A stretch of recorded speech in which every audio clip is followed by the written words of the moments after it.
صحیح بخاری کی حدیث نمبر 473۔ ایک شخص نبی کریم صلی اللہ علیہ وآلہ وسلم کی خدمت میں حاضر ہوا۔ آپ صلی اللہ علیہ وآلہ وسلم اس وقت خطبہ دے رہے تھے۔ آنے والے نے پوچھا کہ رات کی نماز کس طرح پڑھی جائے؟ آپ نے فرمایا 2 رکعت، پھر جب طلوع صبح صادق کا اندیشہ ہو تو 1 رکعت وتر کی پڑھ لے، تاکہ تو نے جو نماز پڑھی ہے اسے یہ رکعت طاق بنا دے۔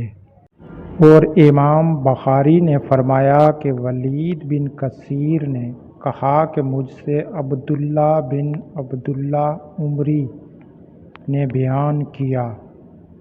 عبداللہ بن عمری رضی اللہ عنہ نے ان سے بیان کیا کہ ایک شخص نے نبی صلی اللہ علیہ وآلہ وسلم کو آواز دی جب کہ آپ مسجد میں تشریف فرما تھے۔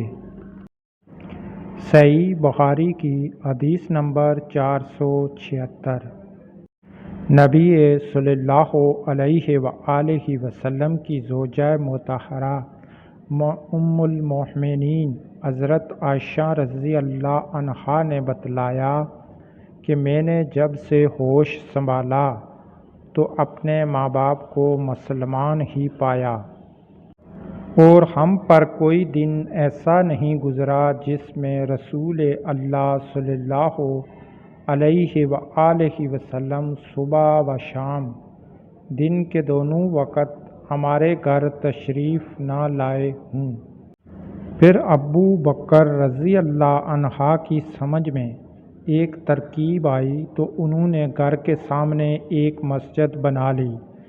وہ اس میں نماز پڑھتے اور قرآن مجید کی تلاوت کرتے۔ مشرکین کی عورتیں اور ان کے بچے وہاں تعجب سے سنتے اور کھڑے ہو جاتے اور آپ کی طرف دیکھتے رہتے۔ حضرت ابو بکر رضی اللہ عنہ بڑے رونے والے آدمی تھے۔ جب قرآن کریم پڑھتے تو آنسوؤں پر قابو نہ رہتا۔ قریش کے مشرک سردار اس صورتحال سے گھبرا گئے